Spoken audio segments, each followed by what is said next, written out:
নমস্কার বন্ধুরা। তাহলে আজকে আপনাদের সামনে একটা ভিডিও নিয়ে এলাম এই জন্যই, কারণ আমি যখন বেশ কয়েকটা ইউটিউবে ভিডিও ছাড়লাম তখন আমাকে অনেকে জিজ্ঞেস করছি তোমার কি বাড়ির সমস্যা মিটে গেছে?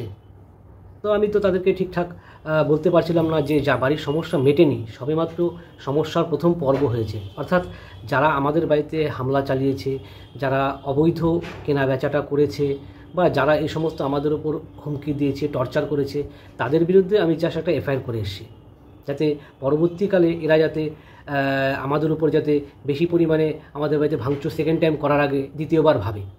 কারণ আমার মনে হয় আমি আইনের উপর ভরসা রাখি এবং আইনের উপর বিশ্বাস রাখি, এবং আইনের শাসন বর্তমানে এখনও রয়েছে রাজ্যে, আশা করি চলবে। তো আমাদের ব্যাপারটা কিন্তু আসলে সমস্যাটা মেটেনি। সমস্যাটার মধ্যে আপনি দেখবেন যে আগের ভিডিওটার মধ্যে আমি আপনাদেরকে একটা জিনিস দেখাচ্ছি, তাহলে বুঝতে পারবেন যে এই যে সমস্যাটার সূত্রপাত কোথা থেকে হয়েছে। আমাদের সমস্যা সবচেয়ে বড় সূত্রপাত হয়েছে যে এই যে শিলিগুড়ির থেকে যে মেয়েটা এসে আমার পাড়ার প্রতিটা বাড়িতে গিয়ে যে আমার বিরুদ্ধে একটা অপপ্রচার চালিয়েছে, আমার এটা সবচেয়ে বেশি খারাপ লেগেছে। কারণ আমার মনে হয় যে আমি তো সেখানে প্রায় 30-35 বছর ধরে বসবাস করছি, ও তো আমাদের পাড়ায় কখনো ছিল না, কখনো থাকতো না। সে শিলিগুড়ির থেকে তার একটা পলিটিক্যাল ইনফ্লুয়েন্স রয়ে গেছে, সে তার পলিটিক্যাল ইনফ্লুয়েন্স খাটিয়ে তার সেখান থেকে শিলিগুড়ির প্রভাবশালীকে দিয়ে আলিপুরদুয়ার প্রভাবশালীকে ফোন করিয়েছে। সে আলিপুরদুয়ারের প্রভাবশালী আবার আমাদের যে পাড়ার প্রভাবশালী তাদেরকে ফোন করিয়ে বলছে এই জায়গাটা দেখ তো কী সমস্যা হয়েছে দেখার জন্য। তো সেই জন্য তাদেরকে ফিল্ডে নামানো হয়েছে, এবং তাদেরকে মধ্যে কিছু আপনারা জানেন হুজ্জুতে বাহিনী থাকে আর কি, তাদেরকে নিয়ে আমাদের বাড়িতে হামলাটা করা হয়েছে। কিন্তু আমি তাদের কাছে জাস্ট কয়েকটা কথা জিজ্ঞেস করছিলাম যে তোমরা যে কাজটা করছো সেটাকে আইনসম্মত কাজটা করছো? কিন্তু ওই যে আমাকে দেখবেন ভিডিওর মধ্যে দেখানো হচ্ছে যে পাড়ার 10টা লোক যা বলছে সেটাই হবে আইন, তুই আমাকে আইন শেখাচ্ছিস। আসলে মনে রাখবেন, পাড়ার সবাই কিন্তু আমার বিরোধী না।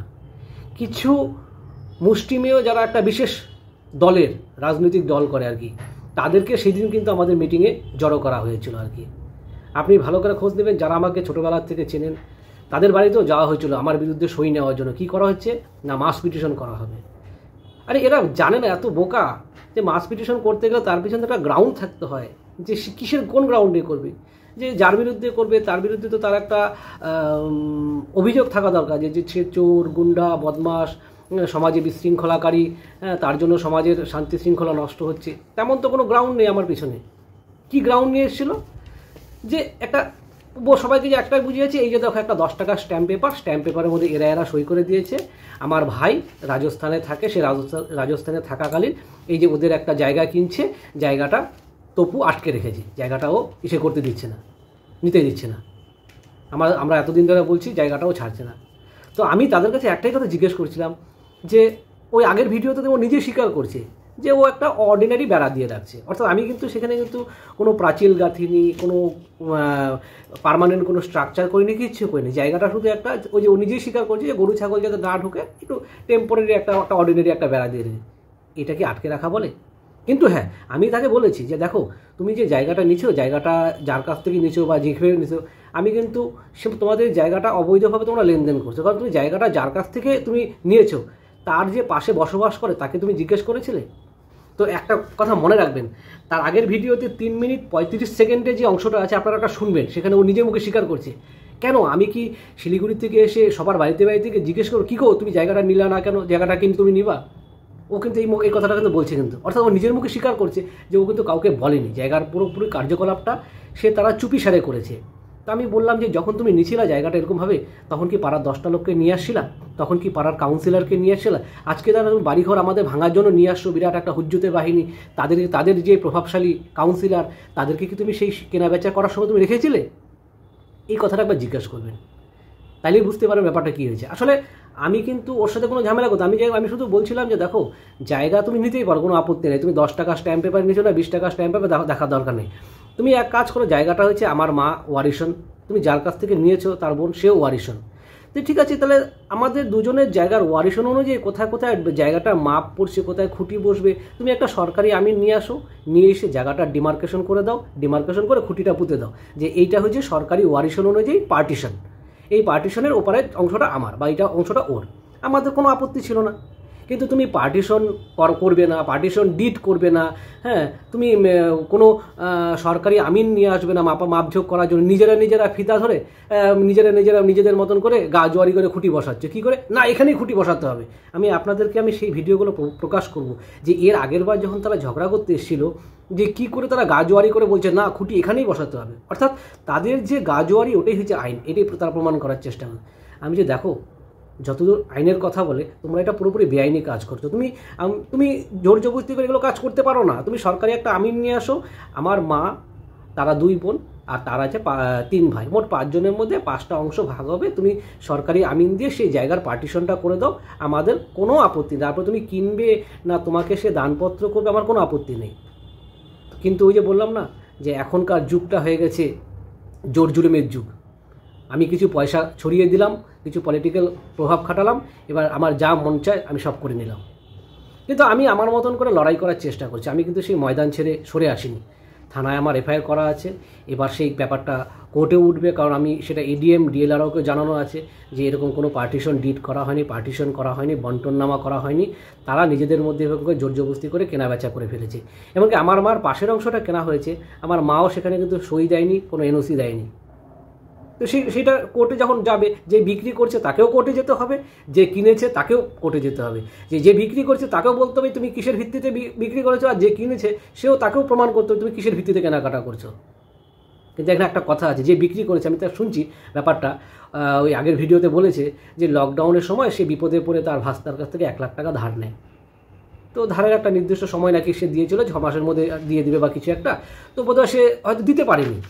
তো তখন তার উপর চাপ সৃষ্টি করা হয়েছে, তুমি যে দিতে না পারো, তুমি তো এখানে ওয়ারিশন অনুযায়ী একটা জায়গা পাবে, সেই জায়গাটা আমার নামে লিখে দাও। তখন দেখো মানুষের মধ্যে সে ব্যবসা করে খায়, তার মাথার উপর ভীষণ চাপ, সে ওই মুহূর্তে টাকাটা শোধ করতে পারছে না। তো তাকে ওরকম একটা চরম বিপদের মুখে ফেলে দিয়ে তাকে কিন্তু সেই জায়গাটা একটা 10 টাকা স্ট্যাম্প পেপারের মধ্যে তাকে লিখিয়ে নেওয়া হয়, এই তুমি এখানে সই করে দাও, জায়গাটা তোমার, জায়গাটা আমি তোমার কাছ থেকে নিয়ে নিচ্ছি, নাও, তার বিনিময়ে আরও 2 লক্ষ টাকা তোমাকে দিয়ে দিচ্ছি, মোট 3 লাখ টাকা তোমাকে দিয়ে দিলাম। এবার আপনারা একবার ভাবুন তো, আপনাদের তো নিজস্ব সম্পত্তি রয়ে গেছে, নিজেদেরও জমি জমা রয়ে গেছে। কখনো যদি আপনার বাড়ির কোনো ভাইস্তা বা ভাগনা বা তার ছেলে মেয়েরা যদি নিজেরা দড়ি দিয়ে বা কোনো একটা ফিতা ধরে জায়গা জমির মাপে নিজেদের খেয়াল খুশির মতো খুঁটি বসায়, সেটাকে আপনারা মেনে নেবেন? আগে একবার নিজের মন থেকে বলুন। তা আমি যদি সেই বিরোধটা করে থাকি, আমি কি খুব অন্যায় করে ফেলেছি? তো যারা আমাদের এই তদন্ত বা সালিশির মধ্যে এসেছিলেন, তারা কি নিজেরা একবার জিজ্ঞেস করবেন না, কিরে তোরা যখন জায়গাটা কিনছিলি, তোরা কি সরকারি আমিন দিয়ে জায়গাটা ওয়ারিশ অনুযায়ী খুঁটিগুলোকে বসাচ্ছিলি? খুঁটি বসানোর পরে কি তোরা কেনাকাটা করছিস? করেনি। কি বললাম যে রাজনৈতিক এবং কিছু পয়সা যদি ছড়ানো যায়, তো কিছু লোক তো দেখুন, আমারও বলি না যে আমাকে সবাই পাড়ার মধ্যে ভালোবাসে, কিছু লোক তো আছে যারা হয়তো আমাকে সহ্য করতে পারে না। তারাও একটা সুযোগ পেয়েছে, এই তো একটা সুযোগ, চলো ওদের বাড়ির সমস্যা আছে, এবার একে একটু টাইট দিয়ে দিই। একই রকমভাবে কাজ করেছে। আর হ্যাঁ, আরেকটা কী কাজ করেছে মনে রাখবেন, একটা সিম্প্যাথি তারা চারিদিকে ছড়িয়ে দিছে। কি সিম্প্যাথি? মা মরা ছেলে রাজস্থানে কাজ করে কত কষ্ট করে একটা জায়গা কিনছে, দেখো তপু জায়গাটা আটকেছে, ওই যে মা মরা সিম্প্যাথি।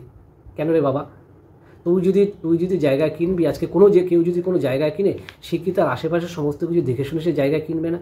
সে কি বলবে না জায়গাটা কাগজপত্র ঠিকঠাক আছে কি না?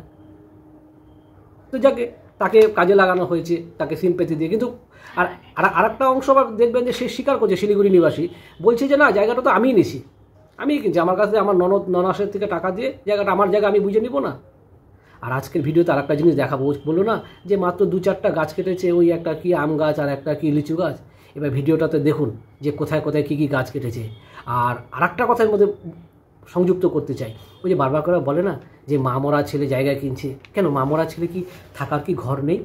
আপনারা দেখবেন সে কত বড় জায়গা দখল করে আছে, কোনো সরকারি আমিন দিয়ে মাপা হয়নি, নিজেরা জোর জবরদস্তি করে জায়গা ফিতা ধরে নিজের খেয়াল খুশি মতন খুঁটি গেড়েছে। এই যে আপনারা শুধু জায়গাটা দেখুন,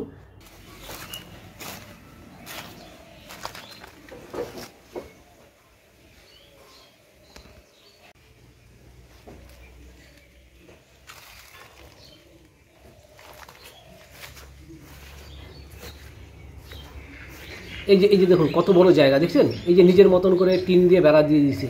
এই যে ঘরটা দেখছেন, এই ঘরটার মধ্যেই কিন্তু সে থাকে। কিন্তু ব্যাপারটা এমন না যে তার কোনো বাড়ি ঘর দেওয়ার কিছু নেই, তার থাকার জায়গা নেই, সে কিন্তু এই ঘরটায় বসবাস করে।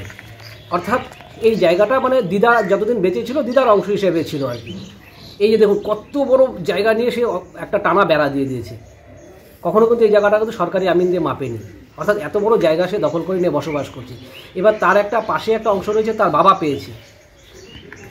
দেখুন জায়গাটা দেখুন একবার, হ্যাঁ দেখুন কত বড় এলাকা নিয়ে, এত বড় একটা জায়গা নিয়ে ঘর টর করে সুন্দর করে বসবাস। তো তাকে কি বলবেন আপনি? সে ভূমিহীন ছিল, গৃহহীন ছিল, যে তাই সে আমার জন্য আমি জায়গাটা আটকে রেখেছি জন্য সে রাস্তায় রাস্তায় ঘুরে বেড়াচ্ছে, তার থাকার জায়গা নেই। এই জায়গায় একটা সে অলরেডি বসবাস করছে, তার বাবার যে পৈতৃক সম্পত্তি ওয়ারিশন হিসেবে সে পাবে, সেই জায়গাও কিন্তু একটা বিশাল বড় জায়গা, সেখানেও কিন্তু সে একটা ভাগ পাবে। তারপরেও এই যে দেখুন আমাদের জায়গাটা দেখুন, এই জায়গাটা পুরো মাপঝোক হয়নি, কিছু হয়নি, সেই জায়গাগুলোকে দখল করে ফেললো। সেই জায়গাটা কী হলো বল, 3 লাখ টাকা 10 টাকা স্ট্যাম্প পেপার নিয়েছে। আর দেখুন গাছগুলো দেখুন কত বড় বড় আমাদের গাছ ছিল। আমরা জানি যে ওয়ারিশন হিসেবে এই লম্বালম্বি পোর্শনটা আমাদের ভাগে আসবে, সেই জন্যই কিন্তু আমরা গাছগুলো লাগিয়েছি। কিন্তু মানে আমি কোনো জানতাম না যে ওরা যে এরকমভাবে একটা ছলচাতুরি করে একটা ষড়যন্ত্র করে আমাদের এই জায়গার এই সমস্ত গাছগুলোকে তারা কেটে ফেলবে।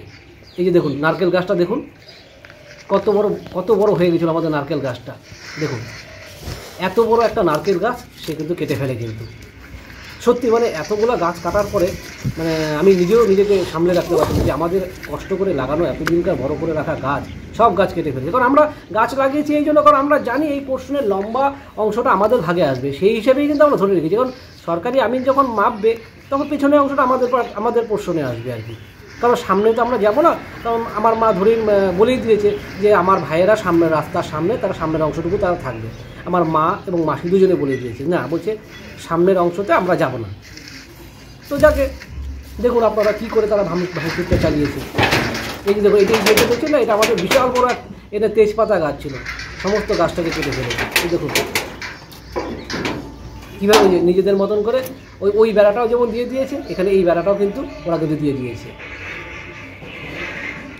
দেখুন ওর প্রতি আমাদের কোনো আক্রোশ ছিল না, কিন্তু ওর এত লোভ কেন? ওর এবং ওর দিদির, ও আর ওর দিদি মিলে, হ্যাঁ এই যে দেখুন আমাদের সমস্ত গাছপালাগুলো কেটে দিয়ে আজকে আমাদের জায়গাটা দখল করতে হলো। আর সে তার কৃষিকে বিপদের দিনে 1 লাখ টাকা সাহায্য করে তাকে এরকমভাবে চাপে ফেলে দিয়ে সে তার জায়গাটা দখল করে নিতে পারলো।